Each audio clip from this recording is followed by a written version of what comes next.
Hola, ¿cómo están? Muy buenas tardes. Saludos a los estudiantes de la Facultad de Ciencias Administrativas y Sociales, en específico los estudiantes de la licenciatura en Derecho, que estudian la asignatura de Historia del Derecho Mexicano. Espero que tengan muy buena tarde. Estamos ahí pasando algunos problemas con el internet en la facultad y bueno, ahorita vamos a transmitir vía celular. Espero que estén muy bien. ¿De qué les voy a platicar hoy en Historia del Derecho Mexicano? Ojo, los chicos de Teoría del Estado, nos vemos luego. Tienen su enlace y su video en la plataforma Blackboard, así que nos vemos luego. Los chicos de Historia del Derecho Mexicano, bueno, continuamos. Bueno, ¿qué vamos a ver el día de hoy o qué vamos a checar? Vamos a checar lo que es el derecho, o empezamos a ver lo que es el derecho prehispánico. La justificación, por qué en la historia del derecho mexicano tenemos que estudiar derecho prehispánico? ¿Por qué tenemos que analizarlo? ¿Por qué hay que revisarlo? Y la otra, para facilitar su estudio, vamos a ver lo que son los horizontes prehispánicos. Eso es son las cosas que vamos a ver el día de hoy. Bueno, para empezar, ¿cuál es la justificación o por qué es necesario estudiar derecho prehispánico en historia del derecho mexicano? Muchos se van con la idea, a lo mejor lo platiqué en las primeras clases, pues si no ahorita lo hago. El derecho, eh, por decirlo así, en la historia del derecho mexicano se dice o se piensa que es un derecho decimonónico. Nos vamos con la idea de que todo esto surge en el siglo XIX a partir de que es un México independiente desde la independencia, pero es una visión un tanto sesgada. Tenemos que irnos más atrás y obviamente checamos tanto raíces prehispánicas como raíces castellanas de lo que es nuestro derecho, ¿sí? Del lado prehispánico o la justificación para estudiarlo es estudiar lo que es el conjunto de disposiciones que en algún momento rigieron a los pueblos originarios, principios filosófico-jurídicos que regularon a todos los pueblos autóctonos o en lo que es el territorio actualmente que es México, a los pueblos autóctonos de América, en lo que hoy es México. Por eso estudiamos esta parte de lo que es el derecho prehispánico, ¿sí? Algunos dirían, bueno, pues, ¿qué impacto tiene en el derecho mexicano actual? Algunos se darán cuenta, muchas de nuestras instituciones, si no es que directamente ya así directa la bala, el artículo cuarto constitucional consagra lo que es el derecho indígena o los usos y las costumbres indígenas y lo reconocen como un derecho. Todo lo que no esté, esta tradición, bueno, viene desde la época del virreinato, lo que es el derecho indiano, después les platico, bueno, ya les he platicado qué es el derecho indiano. Entonces, ya cuando este territorio estuvo bajo el poder o el dominio español, en cierta manera los españoles conservan varias de las instituciones prehispánicas que ayudaran a mantener el orden, ayudaran a mantener la autoridad española, ayudaran a mantener la autoridad del rey. En ese contexto, por eso muchas de las instituciones indígenas sobreviven. Entre ellas, pues, ¿cuáles? Pues, las más comunes, bueno, voy a mencionar, sobreviven usos y costumbres principalmente en Tlaxcala. ¿Por qué? Porque Tlaxcala fue un aliado de los españoles en la conquista. O sobrevive la institución del Calpulli, que va a evolucionar y se va a convertir con el tiempo, el Calpulli rural se va a convertir con el tiempo en la estructura básica de lo que es el ejido actualmente, ¿sí? El Calpulli, por tanto, se convierte en un antecedente prehispánico de lo que hoy en día es el ejido. Que quede claro, porque algunos van a decir, ay, es que como evolución. Calma. El Calpulli es un antecedente casi directo del ejido. Pero eso lo vamos a ver posteriormente. ¿Por qué? Porque antiguamente los aztecas, las culturas prehispánicas de origen nahuatlaca, producían en esa unidad o en ese lo que eran los alimentos en Calpullis rurales o en Calpullis dentro de Tenochtitlán. La tenencia de la tierra se basaba en la organización de lo que era el Calpulli, y eso evolucionó en la tenencia de la tierra en el ejido. Por eso el Calpulli lo consideramos un antecedente de derecho prehispánico que en cierta manera permea o tiene, ¿cómo decirlo? Tiene impacto hoy en día, ¿no? Puedo decir tan solo algunas de las instituciones de derecho prehispánico que sobreviven hoy en día. ¿Para qué nos sirve? También nos sirve para entender otras instituciones o conocer otros antecedentes de otras instituciones dentro de nuestro derecho. Por ejemplo, la propiedad del petróleo, pues obviamente vamos a tener el antecedente también en tiempos prehispánicos. ¿De quién era la propiedad originaria de la tierra? Pues era de lo que viene siendo el Estado, cabezado por el Tlatoani. Entonces, y actualmente la propiedad y los recursos de la tierra, pues también, ¿de quién son? Del Estado. Entonces, bueno, puedo citar otro ejemplo, ¿no? Que ahí queda como un antecedente de, si ustedes quieren, de nuestro artículo 27 constitucional. También, pues, las instituciones de gobierno que van a tener sus antecedentes, obviamente, sí, cuando hacemos referencia al presidente de la República, algunos de manera... si ustedes quieren, en tono de burla, le decimos a los presidentes, les dicen tlatoanis, pero pues, en cierta manera queda esa reminiscencia de lo que es el derecho prehispánico a la manera en que uno se fija o ve a los gobernantes actualmente.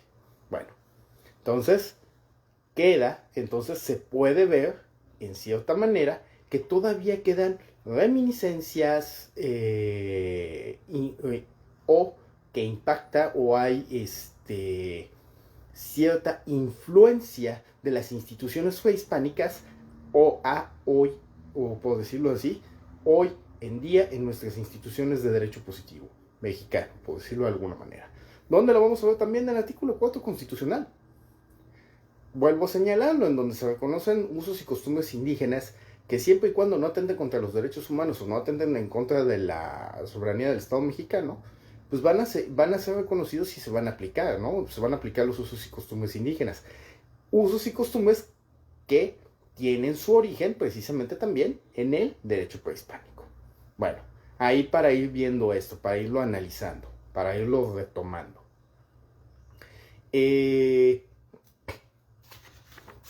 También, obviamente, pues nos ayuda a entender cómo es que nuestro derecho no es exactamente igual al derecho que se aplica en España o igual al derecho que se puede aplicar en otros países latinoamericanos. Puede ser semejante, puede ser, por decirlo así, no son hermanos, son una especie de primos, por decirlo de alguna manera. ¿Por qué? Porque en cada país en donde permeó o llegó el derecho castellano a raíz de la conquista, hubo o se aplicaron las instituciones de derecho indiano o se aplicaron las instituciones de derecho castellano tomando en cuenta los usos y costumbres de cada lugar, es decir, tomando en cuenta algunas de las maneras que se aplicaban desde tiempos prehispánicos, por decirlo de alguna manera, ¿no? Para que lo vayamos tomando en cuenta, porque es parecido, pero no igual el derecho mexicano, por ejemplo, al derecho guatemalteco, o porque no es igual al derecho peruano.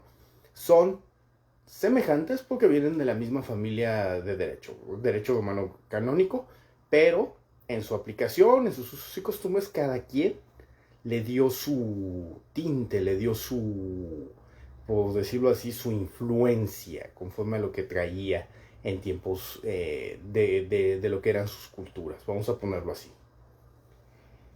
Bueno, muchos autores, ¿cuáles autores? Bueno, preguntarse, hacen esta defensa de lo que es la aplicación del derecho prehispánico. Pues aquí, ¿quiénes nos mencionan? Pues Lucio Mendieta y Núñez.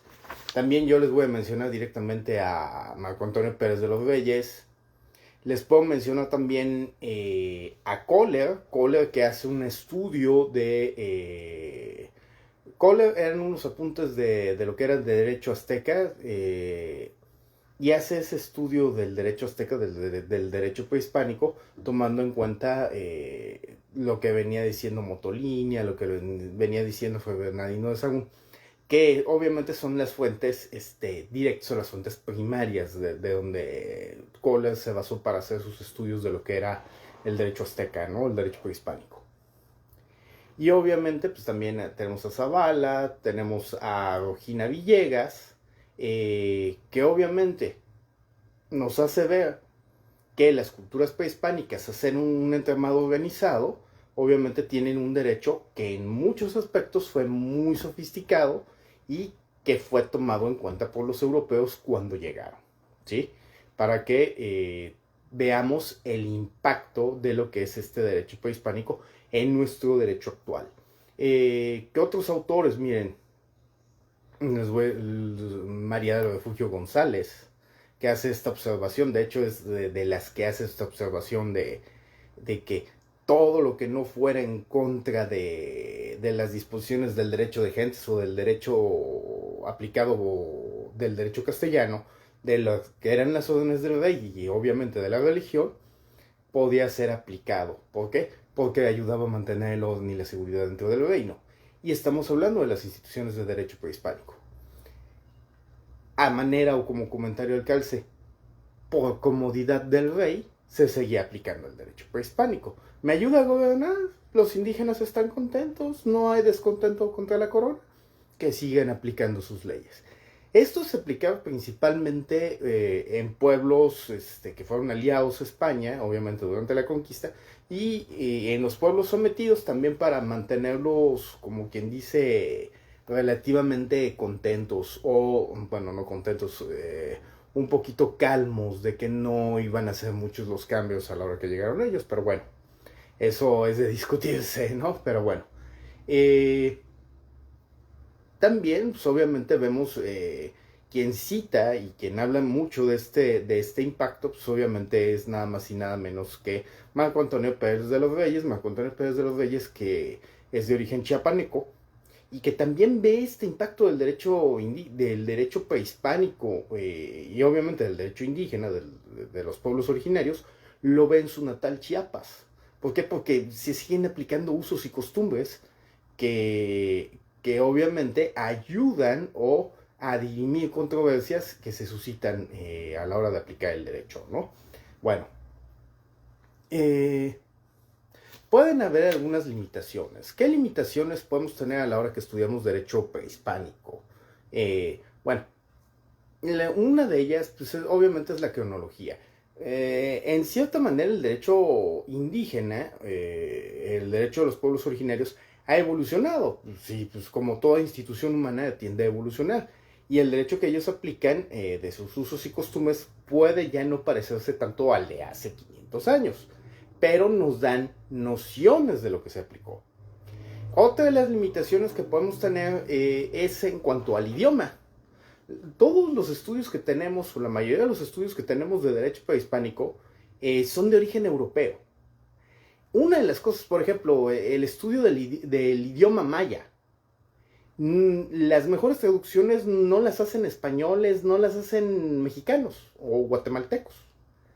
Las mejores traducciones o el mejor estudio de la lengua maya o de la escritura maya, para ser en específico, las hizo un ruso, para colmo de males, ¿no? Y un ruso reconocido por el gobierno mexicano. Ahorita no recuerdo el nombre, pero fue tan reconocido que le dieron a la distinción del águila azteca, del águila azteca, que es un reconocimiento que se da a los extranjeros que hacen algo bueno por México. Este estudioso creo que de la Universidad de Moscú, pues hasta ya en sus últimos días, cuando recibió la condecoración, pues, vivió eternamente feliz. ¿Por qué? Porque le habían agradecido su trabajo. Un trabajo que se dio gracias a algunas de las cosas que sucedieron de la Segunda Guerra Mundial, ¿no? De las cosas buenas que pasaron ya cuando terminó el conflicto, pero bueno, esa es otra historia.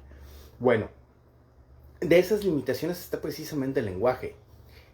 Otra de las limitaciones, en muchos aspectos todavía se cuenta con inscripciones, lo que viene siendo para interpretar su escritura, inscripciones en piedra, todo lo que es ¿cómo decirlo? todo lo que son los glifos, los petrograbados que hay en las pirámides, en las pinturas. Por una parte, bueno, se pueden extraer cuestiones que nos ayudan o nos dan luz sobre el derecho prehispánico. Pero una gran cantidad de documentos de derecho prehispánico desaparecen en la conquista, son quemados. ¿Por qué? Porque por algunos frailes, por algunos conquistadores, pues son vistos como cosa del diablo. Sucedió con los códices mayas, pues que los quemaron a lo bestia, ¿no? A diestra y siniestra. También sucedió con los códices mexicas, o sea, sobrevivieron muy pocos. De los pocos que quedan, pues está el denominado códice mendocino. Y el códice mendocino no es un códice prehispánico, es copia de códices prehispánicos, sino es que es adaptación de códices prehispánicos. El códice mendocino es hecho por Antonio de Mendoza para reportarle al rey las cuestiones o darle a conocer cómo se manejaban los tributos en la Nueva España antes de la conquista, si ustedes quieren ver, y cómo en cierta manera estos tributos se siguen recibiendo por parte de los españoles que creyeron, ¿no? Algunos que dicen, los españoles liberaron una gran cantidad de pueblos indígenas de manos de los aztecas. No, no los liberaron. Agarraron, quitaron a los aztecas y se pusieron ellos. Ya no era la mano azteca, ahora ya era la mano española la que reclamaba los tributos, que no se hagan. Y aparte, bueno, ya un montón de cosas, ¿no? Con eso de los que actualmente estamos con la conmemoración de los 500 años de la conquista, ¿no? Pero bueno, en este contexto hay códices que están divididos, o de estas fuentes primarias, por decirlo de alguna manera, se dividen en códices precolombinos, o códices prehispánicos o precortesianos, y códices postcortesianos o códices ya de la época del virreinato. Y obviamente el códice mendocino sí nos habla de historia, nos habla de economía, nos habla de política en el Imperio Azteca, pero es un códice que es mandado a hacer por un virrey de la Nueva España. Nada más para que tengamos idea. Ya en muchas de nuestras fuentes, pues sí, tenemos fuentes, tenemos ideas, tenemos lo que son testimonios orales que se escribieron, pero que ya existe la mano del europeo, ¿sí? O sea, en algunos aspectos, pues nos topamos con ya fuentes, por decirlo así, secundarias, otras que son primarias. ¿Por qué? Porque los conquistadores vieron cómo se aplicaba el derecho indígena, cómo se aplicaba el derecho prehispánico. Vieron cómo se pagaban deudas, cómo era la figura de los jueces, conquistadores que vieron la organización de las calles, cómo estaban organizados los juzgados. Bueno, podemos decir, hay cierta fuente primaria, pero que nos lo diga un Tenochca, que nos lo diga un Tlatoque, que nos lo diga un Tlacuilo, el Tlacuilo que era el encargado de escribir. Entonces, pues sí, sobreviven algunos tlacuilos, pero esos tlacuilos les enseñan a otros a escribir la escritura, a leer y escribir la escritura prehispánica, la escritura nahuatlaca, y entonces pues ya tenemos una idea y podemos interpretar esos códices, pero que en su mayoría ya no son códices de la época de antes de la conquista, son códices posteriores a la conquista. ¿Por qué?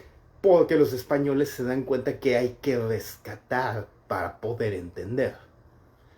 Llega la primera hora de la conquistadora y se queman a lo bestia, por decirlo de alguna manera, si no es que ya saben la palabra, ¿no? Queman, destruyen códices y bueno, eso se dificulta la labor tanto del historiador como dificulta la labor del antropólogo y hoy ni se diga del historiador del derecho, ¿no? Los historiadores del derecho nos basamos en algunos de los casos, nos basamos en lo que nos dicen los antropólogos y nos dicen algunos historiadores para poder tomarlo e interpretarlo y poder comprender lo que fue el derecho, ¿sí? O sea, sí es un trabajo arduo, es un trabajo de mucho pensamiento, de hacer que gire mucho la ardilla, vamos a ponerlo así. Y obviamente, pues cada historiador, bueno, pues da su visión, y hace que a veces la historia de estos obstáculos se convierta en algo subjetivo, ¿no? Es muy raro el que le da su tinte ideológico a la historia. Hay quienes se quejan ahorita de que se les dan tintes muy ideológicos a la historia mexicana. ¿Y por qué? Pues porque hay un grupo en el poder, etcétera, y bueno. ¿Qué les puedo decir? Pero bueno, ese, como diría la tía Chonita, esa es otra historia. Ahorita me voy a meter en la parte que es los horizontes históricos para que podamos entender un poquito lo del derecho. Miren, de los horizontes históricos vamos a tener, está dividido en el horizonte prehistórico, que es del año 12.000 a 5.000 antes de Cristo, ¿sí? Ahí pues empiezan las migraciones, gente que llega a Chalco, a Peñón de los Baños y todo. Vamos a encontrar lo que es el hombre de Tepexpan, o sea que están cazando mamuts. El antecedente más antiguo de mexicanidad, que se dice que es la mujer de China en Nuevo León, que también se dedicaba a cazar mamuts, etc. Después vamos a tener lo que es el horizonte arcaico del 5.000 a 1.800 años antes de Cristo. ¿Dónde pueden encontrar esto? Nada más para que sepan que no me lo estoy sacando así de la manga. Ay, ¿cuál manga? Si es camisa de manga corta. Bueno, esto lo pueden encontrar en lo que viene siendo el libro de Marco Antonio Pérez de los Reyes, por ahí en la parte de Derecho Prehispánico, por ahí de la página 37. Si es una edición más reciente, pues lo van a encontrar en los 30, vamos a ponerlo así. Las páginas 30, ahí para que lo busquen. Bueno, el horizonte arcaico, que es del 5.000 a 1.800 años antes de Cristo, y en el que se origina la agricultura. Aquí se da lo que es la agricultura en América. Se da lo que es la domesticación del maíz o la selección del maíz. El maíz antes era una semillita que parecía trigo, pero era así medio ratiquítico. El antecedente del maíz es el denominado tecintle. Obviamente, de ir mejorando, de irlo seleccionando los granos y que se empezó a dar lo que eran las mazorcas, no nada más una hilera de granitos así. Se empezaron a dar las mazorcas y se dio el maíz como es hoy en día. ¿Quién hizo esto? Pues obviamente el hombre prehispánico, el mexicano prehispánico es el que logró la domesticación del maíz. Luego, vamos a tener lo que es el horizonte preclásico, que es de 1800 al 100 antes de Cristo. En el horizonte preclásico, pues obviamente vamos a tener culturas como la de Copilco, Tlatilco. Ya vamos a tener la aparición nada más y nada menos que de la cultura madre de los olmecas. Y en los olmecas empezamos ya a tener propiamente rastros de lo que es derecho prehispánico. ¿En dónde vamos a encontrar estos rastros? En lo que vienen siendo sus cabezas colosales, las cabezas olmecas. Eso lo vamos a ver más en derecho olmeca. Luego vamos a tener el horizonte clásico, que es del 100 a.C. al 850 después de Cristo. Aquí ya vamos a tener el origen ya de las culturas. Algunos dirán, pues sí, pues como su nombre lo dice, las culturas clásicas. ¿Cuáles son esas? Los teotihuacanos y los mayas del clásico. Los mayas del clásico que están o que se asentaron en lo que hoy es Chiapas, Guatemala. ¿Sí? Eso es lo que vamos a tener ahí. También vamos a tener lo que son las ruinas de Monte Albán o lo que son los mixtecos en Oaxaca. Ya tiempo después, lo que es el postclásico del 850 a 1200 después de Cristo, es el tiempo en donde se dan las culturas, desaparecen los teotihuacanos, y después vamos a ver lo que son los toltecas en la ciudad de Tula. Y obviamente los mayas del postclásico, que esos donde van a estar, esos los vamos a encontrar en Yucatán, en ciudades como Uxmal y Chichen Itzá. Luego, ya por último, tenemos el horizonte histórico, que es del 1200 a 1517. ¿Qué vamos a tener con ellos? Bueno, en ese horizonte pues vamos a tener el desarrollo de los aztecas, de las culturas nahuatlacas, y la última reminiscencia de los mayas ya en ciudades más pequeñas como Tulum, ¿sí? Y obviamente lo que son los lacandones, ¿no? Los mayas, todo esto es lo que vamos a tener en el horizonte histórico. Esto lo pueden encontrar en la página 37-38 en la antigua edición de Pérez de los Reyes o en las páginas 30. Ahí lo pueden encontrar. Bueno, voy a dejar la clase hasta aquí por cuestiones logísticas. Espero que esto les funcione. Ya en un ratito más subo la información ahí a la plataforma Blackboard. Ya pueden dejarme un comentario o cualquier duda me pueden dejar en los comentarios. O por favor me los envían a la plataforma Blackboard ahí del Blackboard de la UABC, por mensaje o en los foros. Voy a abrir un foro de esto que platicamos el día de hoy. Ya verán de qué trata. Lo voy a abrir el día de mañana, porque hoy sí hay cuestiones aquí técnicas que para qué les cuento. Espero que les haya gustado la clase. Que tengan muy buen día. Soy su profesor Francisco Felipe de Jesús Pérez Alejandre. Hasta luego.